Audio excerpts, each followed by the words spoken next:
Damos un saludo a las personas que se han conectado telemáticamente a través de nuestro canal de reproducción de las enseñanzas y de las reuniones que tenemos entre semana, miércoles, a veces viernes y por supuesto la del domingo. Esperamos que el Señor les bendiga y esperamos que el Señor nos bendiga también a nosotros.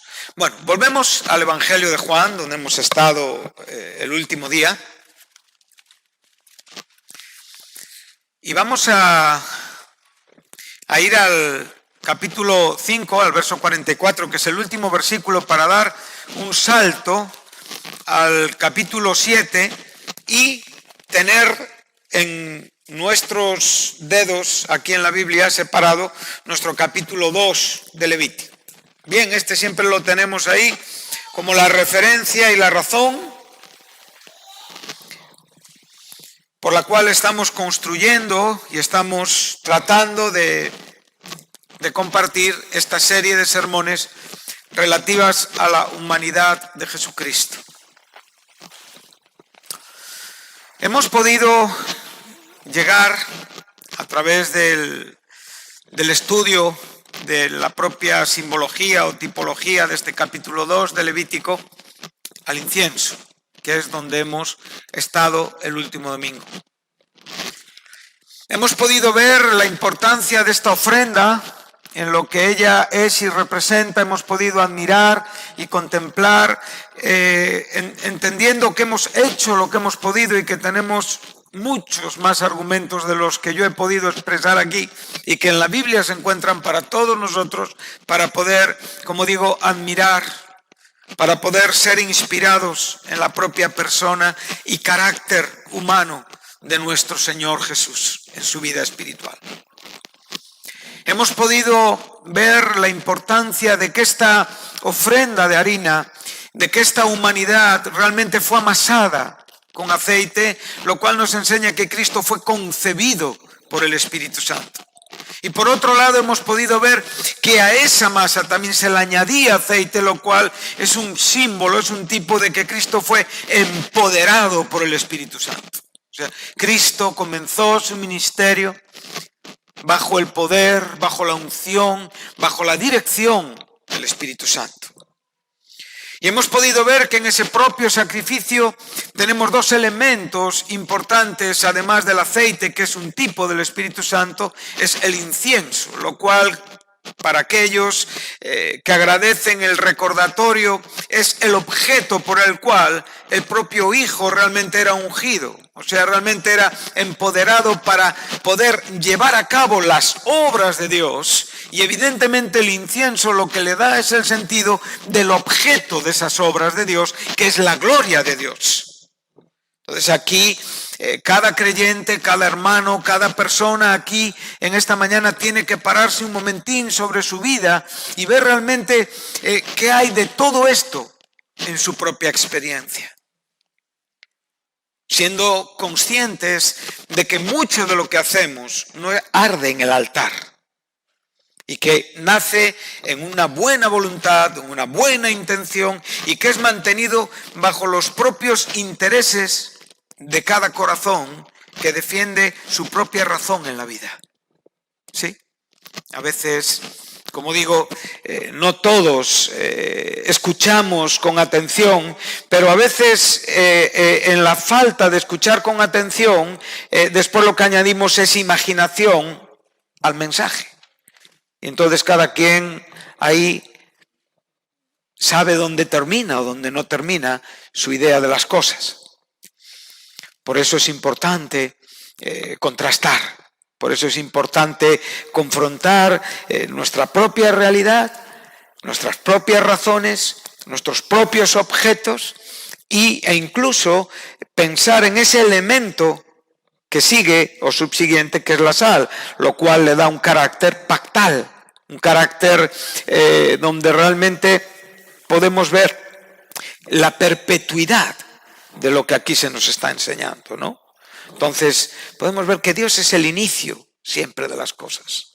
Que nosotros comprendemos esa razón y la desarrollamos en una única y sola dependencia para poder producir aquello que realmente glorifica al Señor. Y este será el éxito. Y todo lo que no alcance esto, sencillamente será lo que quede por el camino.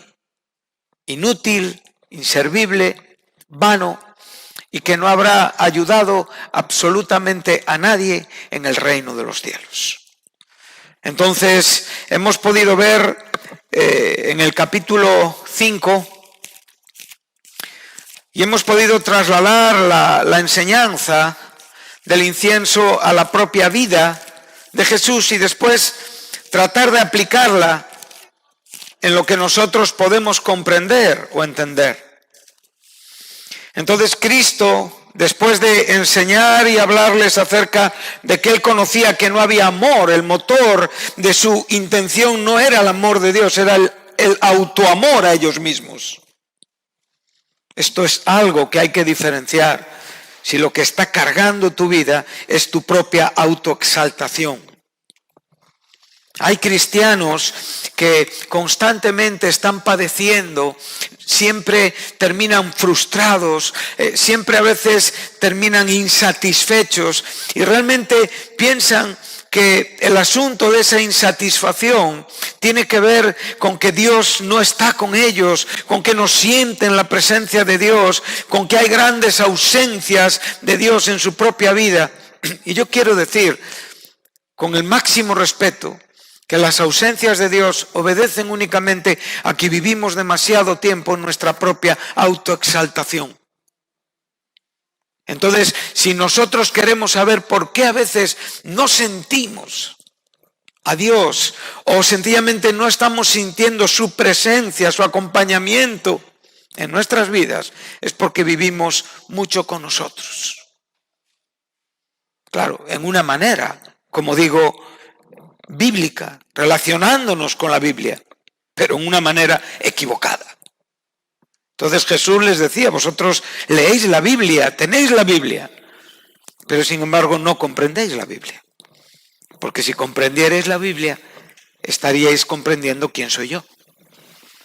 Y eso se convertiría en una vida evidente en vuestras propias ideas y palabras. Nunca nos olvidemos que de la abundancia del corazón habla la boca. El buen hombre del buen tesoro de su corazón saca tesoros, pero cuando realmente lo que estamos hablando no viene de ese buen tesoro, está cargado por nuestra propia humanidad.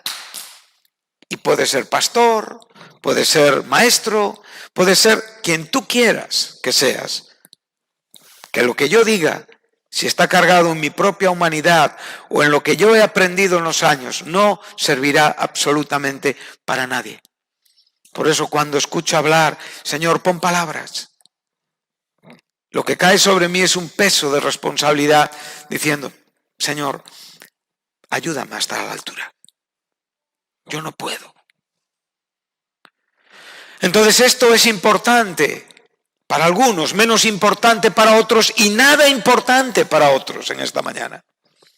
Entonces, como digo, mi consejo es concentra tu entendimiento espiritual en lo que está motivando tu alma, tu mente, tu vida. Donde realmente se inicia los propósitos y la vida que tú desarrollas, cualquiera que seas. La vida santa debe de ser un todo siempre. A la hora de levantarse, a la hora de hablar con alguien, a la hora de hablar con un novio, a la hora de hablar con una esposa, a la hora de hablar con hijos, a la hora de hablar con un hermano, a la hora de trabajar, a la hora de hacer cualquier cosa, debemos de comportarnos santamente. No debemos de ser santos únicamente donde nos interesa mostrar nuestra mejor versión. Debemos de ser santos siempre, donde nadie nos ve y donde solo Dios está viendo lo que hacemos. El otro día me comentaba un creyente, de repente Dios puso en su mente una palabra acerca de un hermano. Y él se acercó a ese hermano y le dijo, ¿qué has hecho? Me venían a la mente el propio Caín, cuando Dios le dijo, ¿qué has hecho? el dolor, el sufrimiento, realmente la agresión de tu hermano está clamando en el cielo. Este hombre le miró a los ojos y le dijo: no he hecho nada, mi vida es normal. Le volvió a repetir: ¿qué has hecho? ¿Qué has hecho?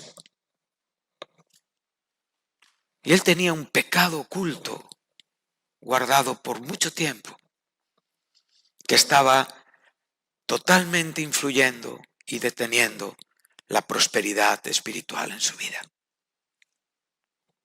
Esto es autoexaltación. Porque realmente si algo podemos aprender de lo que Cristo es y representa, es aquello que el pecado nunca debe de ser una opción en nuestra vida, como no lo fue para Él. Él era sin pecado. No había la posibilidad de pecar, pero Él nos enseñó cómo no tenemos que pecar.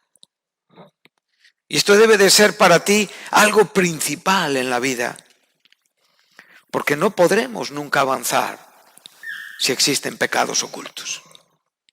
Y muchas personas no avanzan porque han detenido su vida en un pecado. Entonces, Cristo, si tú sigues la enseñanza, Él les va a decir a estos hombres en los diferentes discursos que ellos no pueden seguirle porque en su pecado morirán. Tú no puedes seguir a Jesús con tu pecado. Tú no puedes andar con Jesús en pecado. El pecador tiene que ser transformado, tiene que ser perdonado, tiene que ser renovado en una nueva vida para poder nacer de nuevo y para poder andar en Jesús. Pero el creyente tiene que también tratar con sus propios pecados delante de Dios para poder tener una vida que no tenga estorbo y un fluir de vida que realmente sea una bendición y una gloria para Dios. Y aquí es donde tenemos que valorar la importancia de lo que estamos hablando. Entonces, el propio Señor Jesucristo le dice en el verso 44, ¿cómo podéis vosotros creer? Pues recibís gloria, 5:44 de Juan. Gloria los unos de los otros. Y no buscáis la gloria que viene del Dios único. O sea, su única razón en la expresión de la religión, en el caso de los fariseos, o la probabilidad de que en mi propia vida la única razón de la expresión de mi propio cristianismo sea mi propia autoexaltación, donde yo tengo un problema de estar enamorado de mí mismo y realmente siempre estoy centrado en mi sentimiento, en cómo yo me encuentro, en cómo yo me siento. Siempre busco asuntos que potencien mi sentir, porque realmente tengo miedo a mirar adentro, porque sé que lo que hay no es correcto. Entonces tengo que buscar afuera razones para poder ser como no debo ser. Y ahí pasan los días y podemos estar en el coro sentados. Y podemos cantar domingo tras domingo. Y podemos estar hablando de Dios a las personas y sin embargo estar en un punto de autoexaltación, recibiendo únicamente gloria de hombres. Y no recibiendo la gloria que viene del Dios único. Si esto fuera así, tú estarías muy feliz. No te importaría ni el dónde, ni el cómo, ni el qué. ¿Por qué? Porque estás en una conexión espiritual con Dios. Estás tan satisfecho con el Señor. Estás tan contento con la relación que tienes con Él, que todas las personas que se acercan a ti, lo único que están oliendo es el olor agradable de Jesucristo. A veces hay personas que amo y las distingo porque llevan un olor característico, ¿no? O usan una colonia determinada, ¿no? El otro día alguien decía, ha pasado por aquí fulanito, porque huele a él. ¿Cómo hueles tú en la iglesia? ¿Qué están oliendo las personas que están a tu alrededor? ¿Autoexaltación?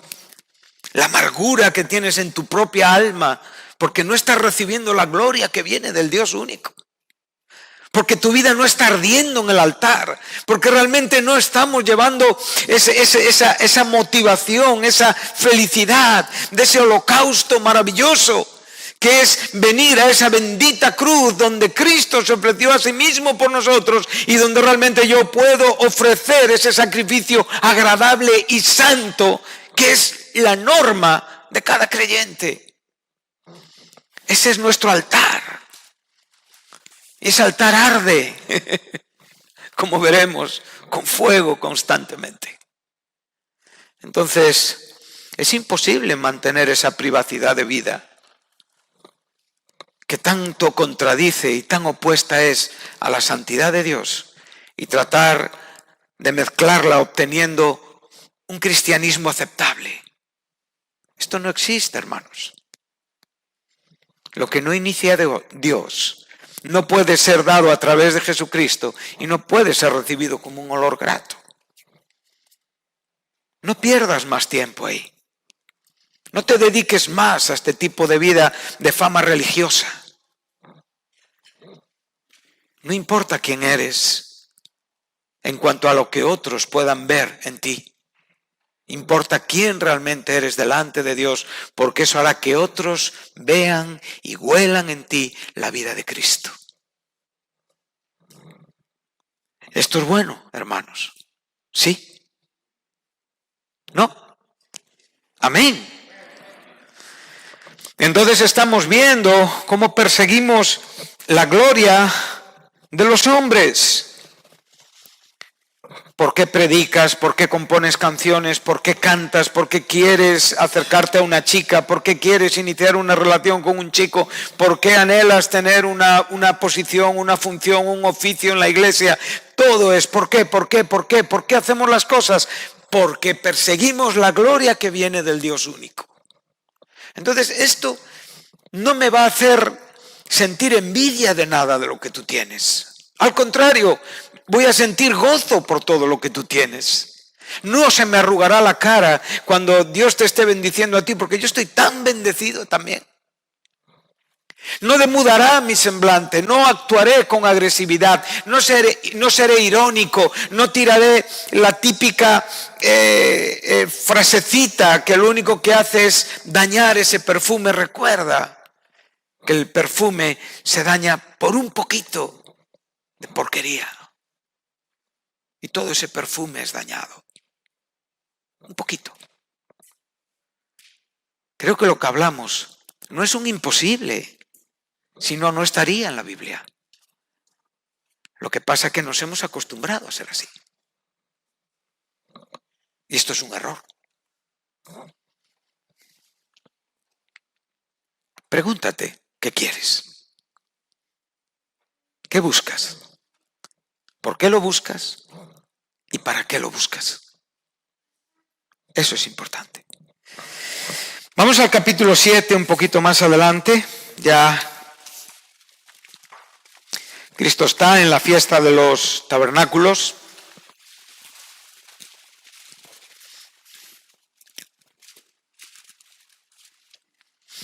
Es la tercera de las 3 fiestas importantes: Pascua, Pentecostés, tabernáculos. Curiosamente, él viene a esta fiesta a mitad de la fiesta. Y ahí también vuelve a iniciar conversaciones con las gentes religiosas. Y ahora dice en el verso 16, entramos en contexto. Una vez que sus hermanos han subido, él subió. Le buscaban los propios judíos, o sea, que en el fondo era alguien que les atraía por las propias palabras y comportamientos que él tenía. Él enseñó muchas veces en el templo y él desde ahí emitió maravillosos mensajes que están aquí para nosotros. Y había un gran murmullo acerca de él entre la multitud, pues unos decían es bueno, pero otros decían no, sino que engaña al pueblo. Esto es algo que nos tocará enfrentar a todos. Siempre que quieras tener un ministerio, tu ministerio será bien visto y tu ministerio será mal visto y tu ministerio tendrá que sufrir muchas controversias por parte de personas que se opondrán a tu crecimiento. Ahora, maldades. ¿Está bien?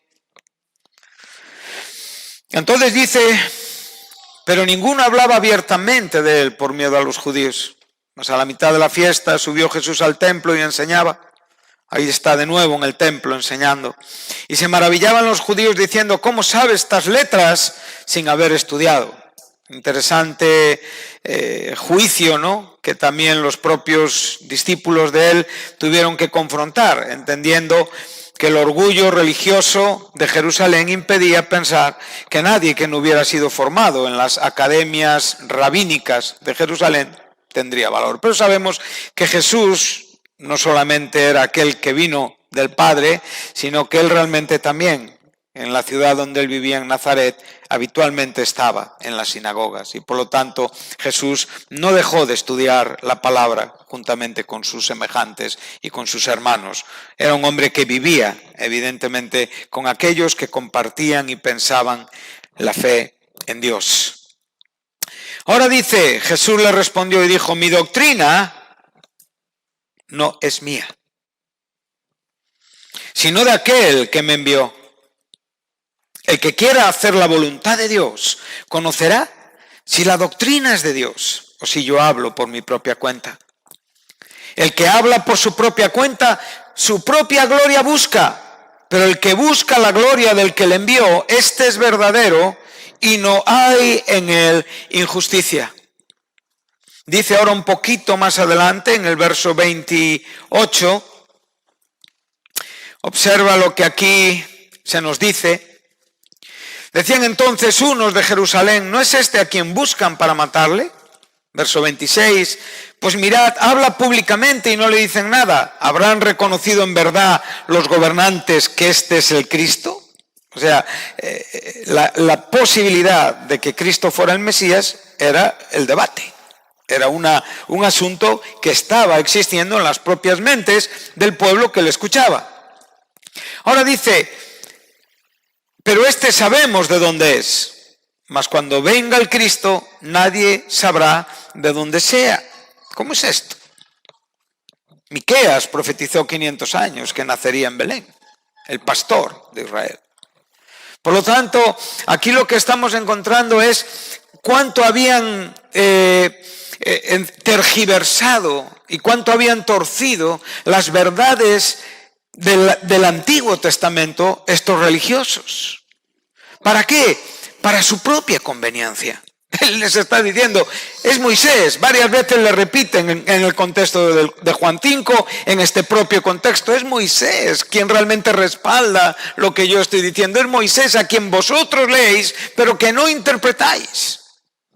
Y esto os lleva a tener un error importante. Entonces sabemos perfectamente que ellos sabían dónde nacería el Mesías, y eso fue un hecho que supo hasta el propio Herodes. Cuando Cristo nació en Belén, hubo un gran alboroto. Y Cristo vino en calidad de bebé también al templo. O sea, hubo muchas cosas que la gente perfectamente sabía. Pero que sin embargo, de nuevo, la idea religiosa aplasta el mover espiritual de lo que Dios quiere hacer. Y este es nuestro problema. Este es nuestro problema. Y aquí es donde tenemos que hacer valer las cosas que estamos leyendo. Entonces, dice Jesús entonces, enseñando en el templo, alzó la voz y dijo, a mí me conocéis y sabéis de dónde soy. Parece que él responde a aquellas cosas que se están hablando acerca de él. Él no está haciendo una defensa orgullosa de su propia persona, sino está defendiendo la razón por la cual él está en este mundo. Nos está dando una gran enseñanza. Y dice, vosotros perfectamente me conocéis y sabéis de dónde sois. ¿Qué está diciendo Jesús? ¿Sabéis que vengo de Nazaret? ¿Sabéis que realmente pertenezco a aquel lugar? ¿Sabéis que soy un hijo de un carpintero? ¿Sabéis que me habéis visto trabajar? O sencillamente está diciendo, vosotros en la Escritura tenéis comprensión de que el Mesías está hablado hasta por el propio Moisés. Él enseñó en Deuteronomio que vendría un profeta que había que oír. Y quien no oiga sería desarraigado del pueblo. Cristo está hablando palabras de un poder y de una eficacia y de una profundidad que no está dejando indiferentes a las personas. Nadie aquí es indiferente a la palabra de Dios. La respuesta que tú tienes no es la indiferencia, es la defensa que tú tienes a lo que tú estás oyendo. Eso es lo que está pasando en este momento en tu corazón. No es que seas indiferente. Es que sencillamente tienes unos mecanismos de defensa para poder preservar aquello que tienes miedo a perder. Pero recuerda que si la palabra de Dios no transforma lo que nosotros somos, no está haciendo absolutamente nada. Y si tú no tienes una comprensión de aceptación de que con gusto vas a perder aquello que nunca va a producir nada, entonces no vas a tener problema en ser ajustado interiormente. El Señor, ¿para qué te quiere? Mírate un momento, por favor. No mires a nadie más, mírate a ti. ¿Tú crees que tú eres alguien que Dios escogería para algo? ¿Tú piensas eso? ¿Tú piensas que tienes en ti algo por lo que Dios realmente mueva un dedo para decir, este es el hombre que va a cambiar el mundo?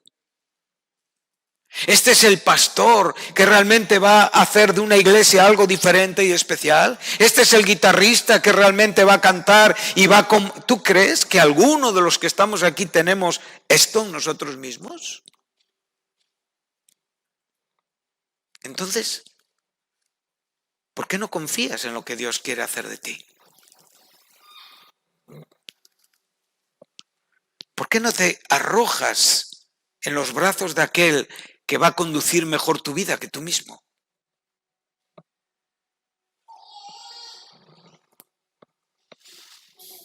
Nosotros no sabemos qué hacer, pero a veces cuando somos confrontados con la verdad y esa verdad nos está inquietando, ¿verdad? Los ojos empiezan a moverse, empezamos a tocarnos el pelo, rascar la oreja. Cada uno muestra su nerviosismo porque algo está alterando su interior. Pero por favor, pierde con gusto aquello que nunca vas a poder retener. Esas fueron las palabras de Jim Elliot cuando murió bajo las flechas, bajo las lanzas de los indios Aucas en el Perú. Entendió que la vida no se puede ganar si no se pierde. Y ese es el gran reto que tú tienes delante, hermano. Quizá es lo que te ha costado aprender después de muchos años, oyendo hablar de Jesús, viniendo a reuniones, predicando sermones, y de repente te das cuenta que no has entendido lo fundamental y lo principal, que es perder tu vida para ganar a Cristo.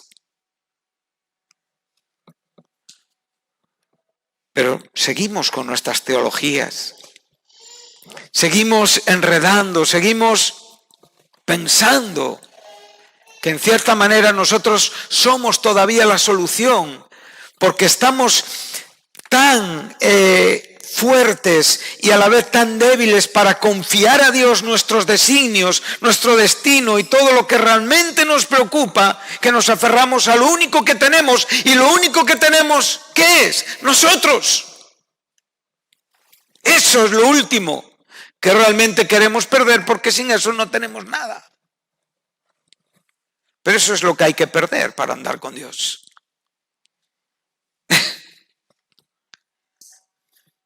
No se trata de que ahora estás enfermo, no se trata de que ahora mismo han pasado 60 años y eres más consciente de que te vas a morir más pronto, no. Esas son las cosas que la propia vida ha traído y que no te queda otra que aceptarlas. Eso no significa que estás perdiendo nada. He visto personas en el lecho de la muerte, enteros por completo, y resistiendo a Dios. Y he visto personas pletóricas y llenas de vida, entregando su vida a Dios. No es un cálculo matemático. La claridad está en perder o en ganar. Entonces no puedes retener la vida, porque nunca la podrás ganar. Solamente puedes perder la vida para poder ganarla. No hay otra ley, no hay otro camino, no hay otra verdad, no hay otra enseñanza. Ese es el camino de la gloria que viene del Dios único. Y esto no es fácil entenderlo ni aprenderlo. Esto requiere, como digo, revelaciones profundas y cambios profundos en nuestros corazones. Cristo les dice, pero el que me envió es verdadero, a quien vosotros no conocéis. Correctas palabras. A mí me conocéis, sabéis de dónde vengo, pero el que me ha enviado no le conocéis, porque si le conocierais, entonces aceptaríais mi mensaje. Esto es lo que está diciendo Jesús. Pero yo le conozco porque de él procedo y él me envió. Ahora vamos a pararnos un momento sobre el verso 17 y el verso 18. Observa. Cristo declara, mi doctrina no es mía. Sabemos perfectamente que esto es parte de la enseñanza que él quiere dar. Y está tratando de mostrarles que lo que él está enseñando viene del Padre. ¿Cómo podemos separar la doctrina de Jesús de la doctrina del Padre? Es la misma, en esencia, son exactamente iguales. Pero él está tratando de mostrarles la importancia de poder aceptarle a él. Porque aceptarle a él significaría reconocer que él viene de Dios. Cuando tú separas el mensaje del mensajero, no hay una conexión que tenga sentido. Si el que predica no está predicando aquello que ha nacido en su corazón y que realmente viene de Dios, nunca podrá tener ningún éxito en la iglesia. Nunca podrá decir nada a nadie, porque predicar es un milagro. Cuando hablamos de predicar la Biblia, cuando hablamos de usar medios o dotes o capacidades humanas, hay personas que con buena oratoria pueden presentar un mensaje de carácter teológico y perfecto en cuanto a teología, pero inútil en cuanto a poder y a transformación. Entonces es lo que estamos hablando. Cristo está diciendo, lo que yo estoy predicando es de mi Padre y realmente le doy a él la gloria con lo que yo estoy haciendo. O sea, viene a decir lo que está diciendo, el que quiere hacer la voluntad de Dios. ¿Y ahora a quién se está refiriendo? A los que están escuchando. Ahora yo te pregunto, ¿tú quieres hacer la voluntad de Dios? ¿Quieres hacer la voluntad de Dios? ¿Cómo se hace la voluntad de Dios? ¿Dónde empieza la voluntad de Dios para mi vida? ¿Dónde se desarrolla la voluntad de Dios para mi vida? ¿Cuál es el propósito que Dios tiene para mi vida? ¿Quieres conocer la voluntad de Dios? ¿Cuántos saben el futuro inmediato?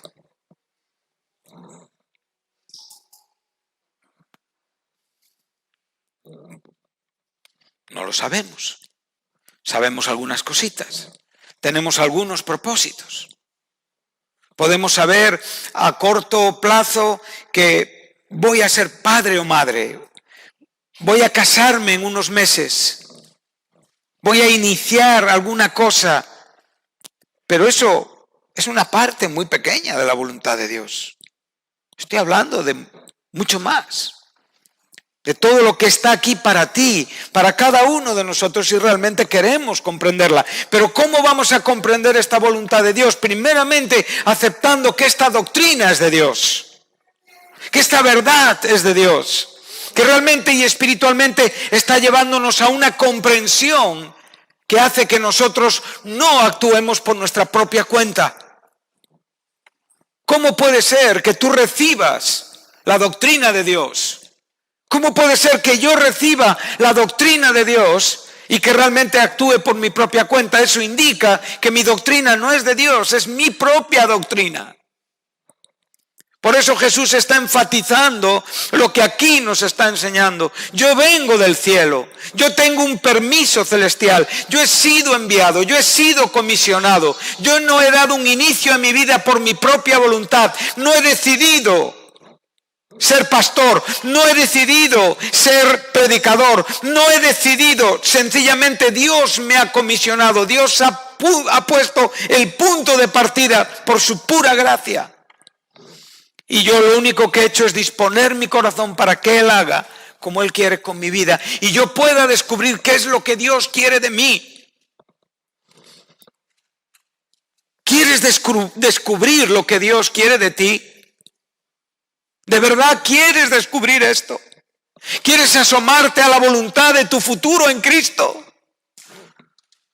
Tienes que perder tu vida. Porque ese es el punto de partida. Porque eso hará que lo que tú enseñas, que lo que tú dices, no viene de tu propia cuenta, sino que viene de aquel que te envió. Juan Bautista, Pablo, Pedro y otros muchos hombres fueron iniciados por Dios, escogidos por Dios, no para hablar por su propia cuenta. Eran hombres como nosotros, que aprendieron de lo que realmente nos está enseñando Jesús. Qué difícil es saber lo que Dios ha iniciado en tu vida y lo que Dios no ha iniciado. Si esperas a los resultados, es un poquito arriesgado, ¿no? Por sus frutos les conoceréis y los resultados manifestarán lo que cada uno hizo y para quién lo hizo. Pero igual para ese tiempo va a ser un poco tarde. Eso va a ser así como estamos aquí sentados en esta mañana. Pero yo creo que tenemos que tener un argumento anterior. Algo que realmente motive nuestras vidas anteriormente y que sepamos que esos resultados van a ser frutos para la gloria de Dios. Y esto tenemos que saberlo. Y tenemos que entenderlo.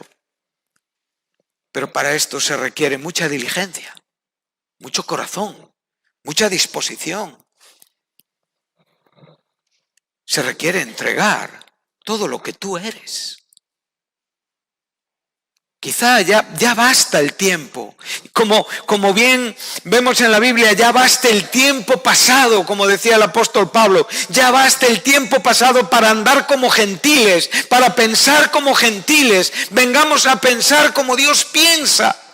Tenemos la mente de Cristo. ¿Y por qué tenemos la mente de Cristo? Porque el Espíritu Santo está en nosotros. Él sí tiene la mente de Dios. Él sí conoce lo profundo de Dios. Él es capaz de escrutar todo lo que Dios es. Él puede enseñarnos todo lo que Dios quiera enseñarnos. Y con esta mente de Dios en nuestros corazones podemos actuar como creyentes, como cristianos, como verdaderos discípulos de Cristo. Ejemplos de hombres y mujeres que realmente están constantemente mostrando, evidenciando y proyectando un olor grato de Cristo en todos, los que se salvan y en los que se pierden. Entonces, cuando nosotros podemos empezar a entender la importancia de tener esta mente, de pensar con esta mente, cuando tú empieces a captar la importancia, entonces vas a despreciar todo lo que es humano en ti.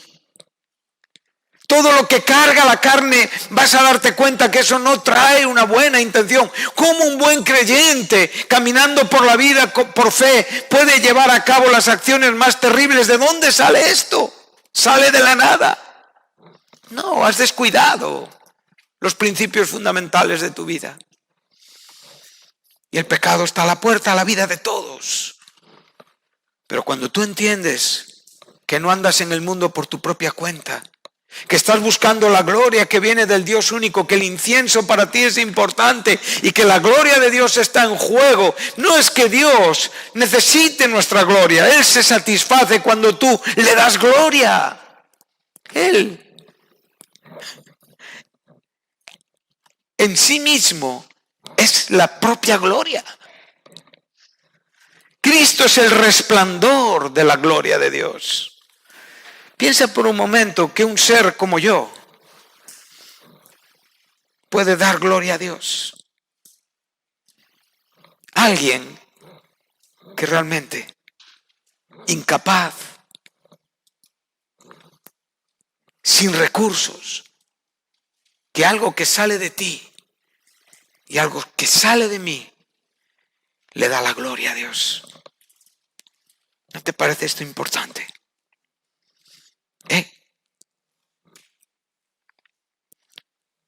Puedes pensar por un momento en Isaías, cuando en su vida acostumbrado a ejercer como profeta, realmente pensaba y creía que su ministerio tenía éxito, tenía sentido, estaba en el lugar adecuado, estaba totalmente ajeno a lo que Dios le tenía preparado. Dios le había llamado, pero él estaba ahí tranquilo,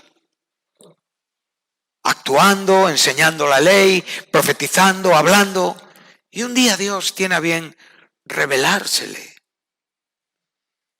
Y le revela su majestad, su santidad, su gloria. Este hombre miró hacia esa santidad. Y dice que él vio al Señor en su templo. Él vio a ese Señor con los seres espirituales proclamando al Dios 3 veces santo. Y esa visión, lo único que le hizo ver era su pecaminosidad. Te recuerdo que todo lo que nos enseña en muchos casos ese altar es nuestra pecaminosidad. Nos recuerda dónde estaríamos de no ser por Él. Y nos recuerda que lo que tenemos que hacer tiene que ser a través de Él. Y cuando Él mira hacia esta gloria, de repente dice: yo soy un hombre inmundo de labios. ¿Qué había pasado? ¿No hablaba bien Isaías? ¿No tenía un oficio de profeta? ¿No sabía desenvolverse en el palacio bajo la dirección de Uzías, su primo? ¿No tenía una autoridad espiritual? Y de repente comprendió que su boca era pura inmundicia. Y no solamente él, sino que era un hombre inmundo de labios que vivía en un pueblo también inmundo de labios. Y en ese momento temió por su vida. Temió por él. Fue profundo lo que Isaías vivió. Pero tú y yo estamos viviendo esto de verdad. ¿Tú crees que estás viviendo así, hermano? Joven, ¿estamos contemplando esta gloria de Dios para poder traer el mensaje que proviene de Dios y no andar por nuestra propia cuenta? ¿Hemos estado en la presencia de Dios en esta manera? ¿O es algo exagerado? ¿O es que realmente hoy lo que me estás diciendo, José Carlos, es algo totalmente, es una utopía? Es algo inalcanzable para nosotros. Somos personas, vamos a pecar, vamos a tropezar, estamos rodeados de miseria, estamos rodeados de imperfección. José Carlos, tú no comprendes, está muy bien lo que tú dices, pero esto no va a ser así. ¿Tú crees esto así? ¿Es verdad que piensas así? ¿Te conformas a esto así? Sí, nos conformamos a esto así, porque la vida sería diferente para todos.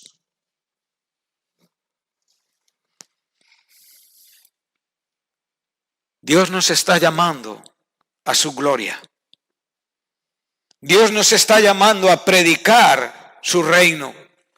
Y su reino es un reino de gloria. Dios te está recordando que viene el día en el que Él aparecerá en este mundo y será glorificado y admirado por sus santos.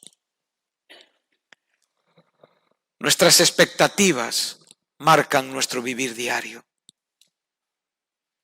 Lo que tú esperas es lo que tú haces cada día. Es lo que marca tu carácter.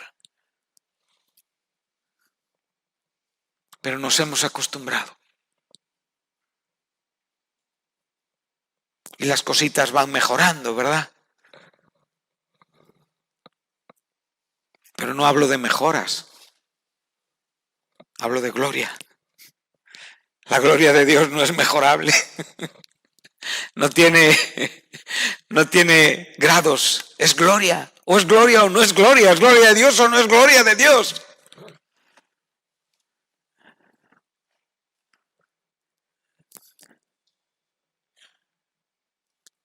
Te aconsejo que dejemos un poquito nuestra imaginación bíblica, nuestras fantasías bíblicas, y nos preparemos para un mundo que va a rugir con mucha fuerza. Y que mucho de lo que estás esperando igual no va a ser como tú esperas. Pero Dios sí va a ser como Él dice que es. Deja de jugar, hermano. Deja de vivir de espaldas a la verdad, reconociéndola. ¿Cómo es esto?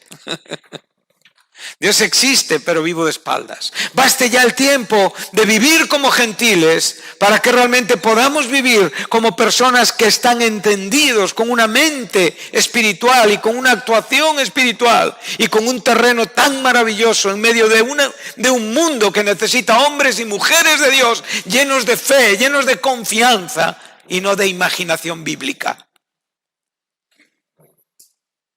¿En quién estás pensando en estos momentos?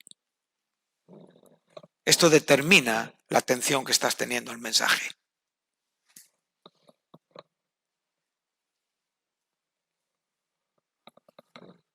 Tiembla, teme, ora, admira, desea, cree en su gracia. Cree que tú puedes estar en su misma presencia sin ser destruido. Cree que puedes venir al mismísimo lugar santísimo por una sangre gloriosa que fue derramada para tu favor, para tu vida, para tu experiencia. Cree y muévete como un hombre en el poder de Dios. Esto se nos prometió a sus hijos. Baste ya el tiempo pasado para perder nuestro tiempo. Hoy es una nueva oportunidad. Es una nueva misericordia. Arregla tu matrimonio. Arregla la relación con tu mujer. Arregla la relación con tus hijos. Pero nunca podremos arreglar absolutamente nada si no vivimos en la presencia de Dios. Si no procuramos su gloria. ¿Sino para qué? Para tu propio gusto. Para tú estar contento. ¿Para qué quieres que pasen las cosas? ¿Para satisfacerte a ti o para que Dios sea glorificado?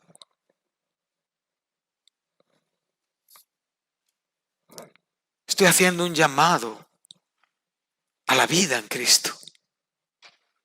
Estoy haciendo un llamado a Cristo a los que no tienen a Cristo y estoy haciendo un llamado a la vida en Cristo a los que tienen a Jesucristo. No podemos hablar y andar por nuestra propia cuenta. Podemos vernos rechazando al único que realmente escogió y mostró Dios. Observa lo que dice Jesús en Juan 10. No nos hemos ido de Isaías, está en aquí. No estaba aquí, pero está ahí.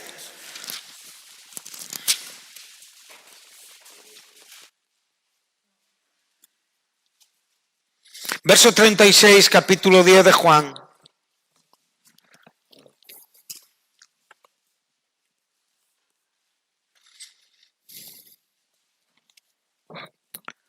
Qué palabras tan tronantes, tan tremendas. Jesús está diciendo, al que el Padre santificó, vosotros decís que blasfemo porque digo que soy hijo de Dios. Al que el Padre santificó. O sea, al que el Padre separó para la obra por la cual estaba en este mundo.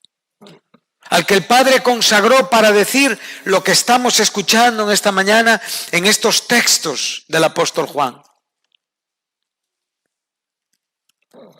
A ese le decimos que es exagerado.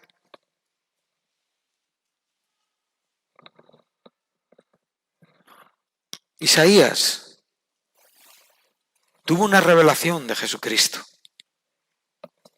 Isaías pudo ver a Jehová, el Señor, sentado en su templo. Puedo entender que vio todo lo que había de ver ahí, igual que Esteban.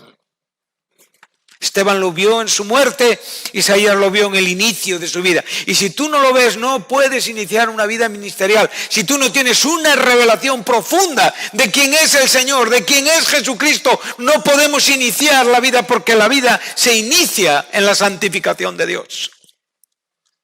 El hombre es santificado para ser un creyente y el creyente es santificado para andar con Dios.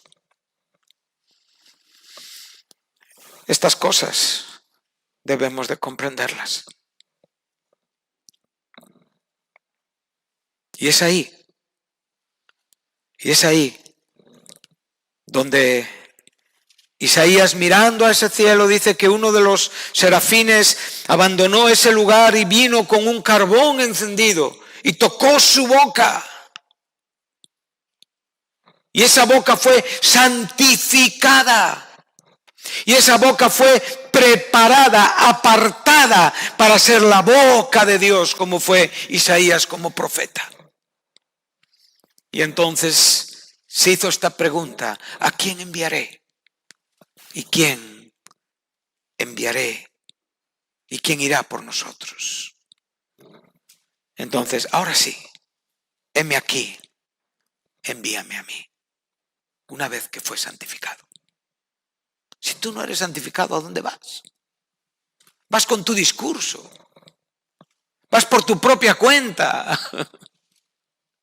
Vas buscando tu propia gloria, tu autoexaltación, tu complacencia, tu sentirte bien con las cosas que pasan. Pero cuando el Señor te santifica, cuando el Señor lleva a cabo esa acción que es demoledora, que es dolorosa, que es desgarradora en lo profundo, tú vas a encontrar ahí el bienestar espiritual de Dios para saber que tu vida no pertenece a esta tierra, pertenece al cielo y es la única razón por la que tú vives. No hay nada más que distraiga nuestra mente. Y esto es para jóvenes y esto es para viejos. No hay que vivir en la vida humanamente para entender esto. Solamente tienes que vivir espiritualmente en la edad que tú tengas hoy. Amén. Hay algo que me llamaba mucho la atención. Y recomiendo las historias estas que le estamos diciendo a los jóvenes en este libro: se casaron y fueron útiles. Yo no sé cuántas personas mayores aquí han leído este libro. ¿Cuántos habéis leído este libro? Entero. Se casaron y fueron útiles.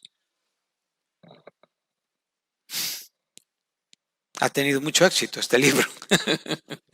Arnaldo Canclini. Vive todavía este señor. Pues leer esas historias. Os animo, padres que estáis entregando hijas a casamiento, que leáis esos libros. Matrimonios jóvenes que estáis empezando la vida espiritual, leer ese libro. Jovencitos que estáis aspirando a tener una mujer, a tener un marido, leer ese libro. Personas que estáis a punto de casaros, leer ese libro. Creyentes a quienes el Señor igual llama para una soltería, leer ese libro. Entender lo que ha supuesto y ha significado el cristianismo a lo largo de los siglos. En tiempos donde una despedida era no volver a verse. Leer ese libro, hombre, es muy bonito. Y verás el testimonio de personas que no buscaron su propia gloria, que no hablaron por su propia cuenta y que entendieron con profundidad el llamado de Dios en una experiencia santificada. No tengo tiempo para hablar del altar, hablaremos del altar, pero lo que Dios no ha iniciado y lo que no ha ardido o ha comenzado a arder en tu vida, nunca puede oler agradablemente. Estas cosas son asuntos que debes de valorar y que debes de pensar con mucha urgencia. Amén. En Gálatas, y vamos ya terminando nuestra enseñanza,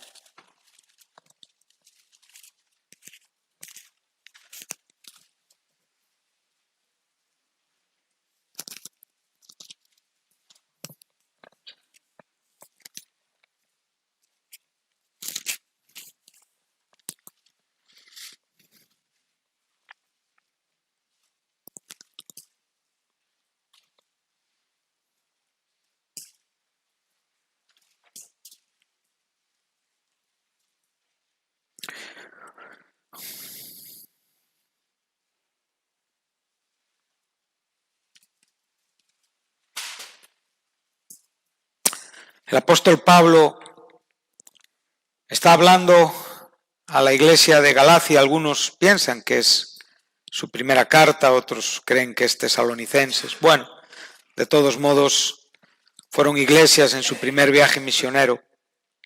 Mas os hago saber, versículo 11, hermanos, que el evangelio anunciado por mí no es según hombre.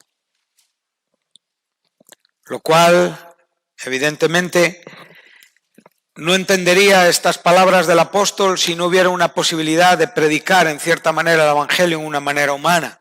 No. Si realmente no hubiera una forma que en un autollamamiento, en un autodeseo, en una autoexaltación, en una propia cuenta, una persona pudiera iniciar la exposición de lo que el evangelio dice. Para esto Pablo está erradicando por completo esta posibilidad en su propia vida. Y está diciendo, yo no estoy predicando el evangelio según un propósito humano. Ahora va a seguir diciendo, yo no lo recibí ni lo aprendí de hombre alguno, sino por la revelación de Jesucristo. Ahora, ¿qué está diciendo el apóstol? ¿Que Pedro no es nada? ¿Que Jacobo no son nada? ¿Que los apóstoles que antes que él anduvieron con el Señor, que realmente presentaron los comienzos de la predicación del evangelio, no son nada?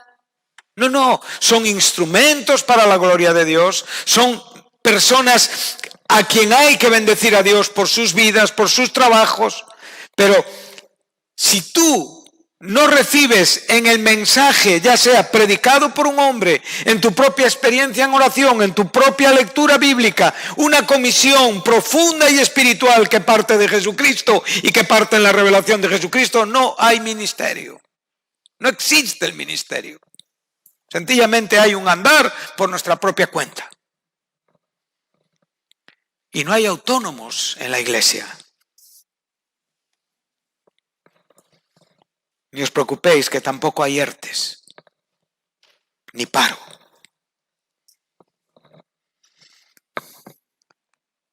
Porque ya habéis oído acerca de mi conducta en otro tiempo, que en el judaísmo que perseguía sobremanera a la iglesia de Dios y la asolaba. Esta sobremanera es un término que nos está hablando de la tremenda agresividad con la que Pablo se comportaba con los creyentes y con la iglesia de Dios.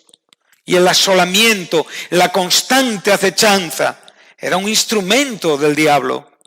Y en el judaísmo aventajaba a muchos de mis contemporáneos en mi nación, siendo mucho más celoso de las tradiciones de mis padres, o sea, estar reconociendo su preparación teológica y judaica con las escrituras y su comportamiento farisaico impecable. Pero sabemos cómo él consideró todo esto como pérdida. Y no se conformó a hablar de pérdida, sino dijo, es basura.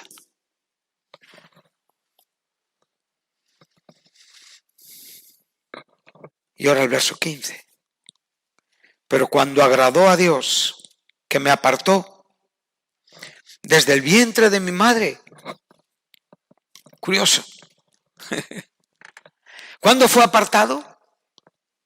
Ahí la palabra apartar está dándonos el entender de que fue santificado, ¿sí? O sea, que Dios en cierta manera apartó en la misma manera que Juan fue santificado en el vientre de su mamá Elizabeth. Cosas tremendas. Jesús en el vientre de María, cosas maravillosas. ¿No? Estas cosas son preciosas, ver al Espíritu Santo actuando. Pero aquí en el caso de Pablo vemos que él fue apartado desde el vientre de su madre, pero ¿cuál fue su vida posterior? No era una vida santificada.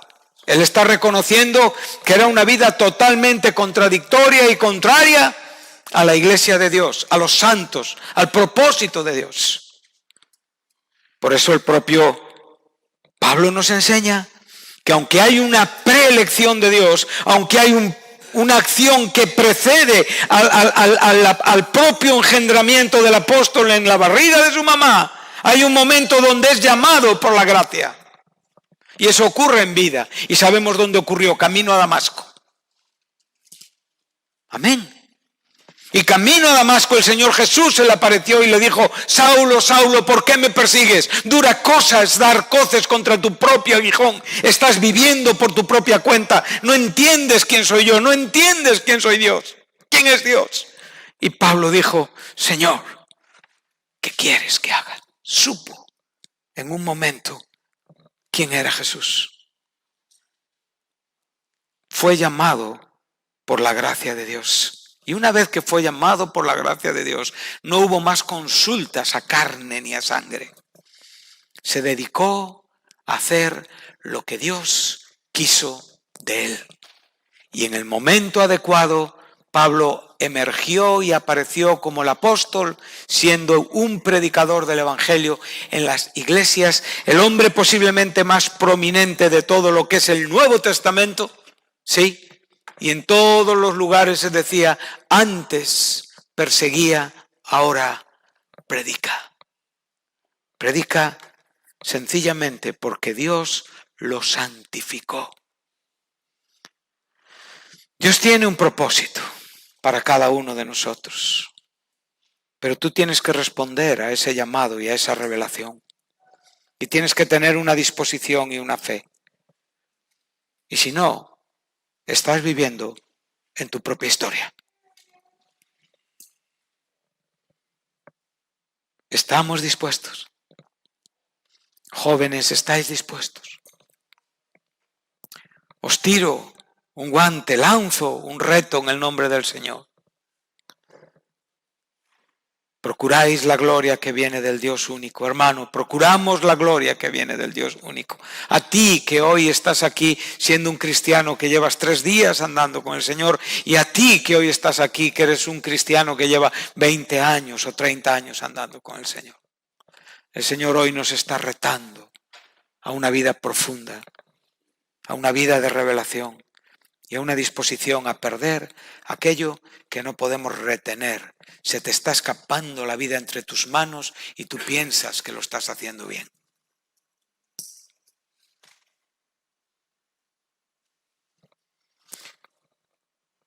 Agarra un puñado de harina o de tierra,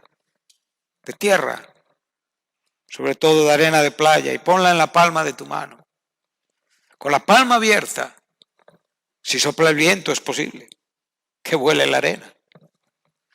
Quizá llueva y se apelmace, pero cierra tu mano y se te va a escapar entre todos los agujeros de tus dedos.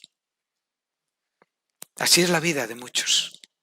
Se les está escapando y no se dan cuenta.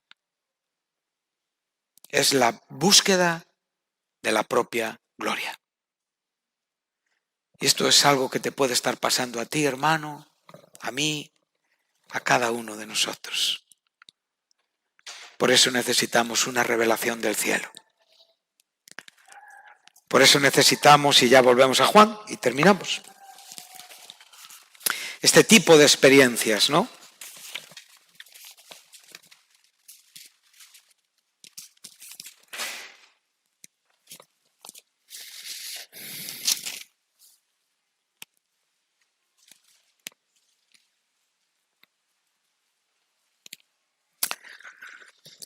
Y quédate. El reto está, como hemos dicho, el que quiere. ¿Quién quiere hacer la voluntad de Dios? Ese va a conocer si la doctrina hablada por Jesucristo es divina o estaba hablando por su propia cuenta en las palabras habladas a estos fariseos. Verso 18, y con esto terminamos. El que habla por su propia cuenta, su propia gloria busca. Pero el que busca la gloria del que le envió, observa qué declaración, observa qué definición, qué calificación para este hombre y para esta mujer, del cual Cristo en ese momento se está haciendo propio, está diciendo, esto es lo que yo hago, pero esto también es lo que nosotros podemos hacer. Este es verdadero y no hay en él injusticia. Que el Señor nos permita que Dios vea en nosotros esto y que otros vean en nosotros esto, aunque a veces nos confronten. Pero recuerda que es de gran valor que el cielo te reconozca, te separe, te identifique, te nombre, te mencione, con esa nomenclatura que quiere decir justo y verdadero. ¿Quién es el justo y verdadero? ¿Quién es aquel de quien cantan los propios cánticos de Apocalipsis? Aquel que es justo y verdadero en todos sus caminos, en todas sus obras. Aquel de quien hablamos en cuanto al propio Hijo, Él es justo y verdadero. Pero ¿cómo van a ser sus hijos? Nosotros. ¿No vamos a ser justos y verdaderos? Claro. Si no somos justos y verdaderos, entonces no tenemos su naturaleza. Teniendo esta naturaleza, todo lo que hemos enseñado es posible. No te preocupes. Si has perdido un poco de tiempo, laméntalo. Pero no vayas más allá. Toma tu vida hoy y recibe este reto. Que Dios os bendiga. Que Dios os bendiga a todos.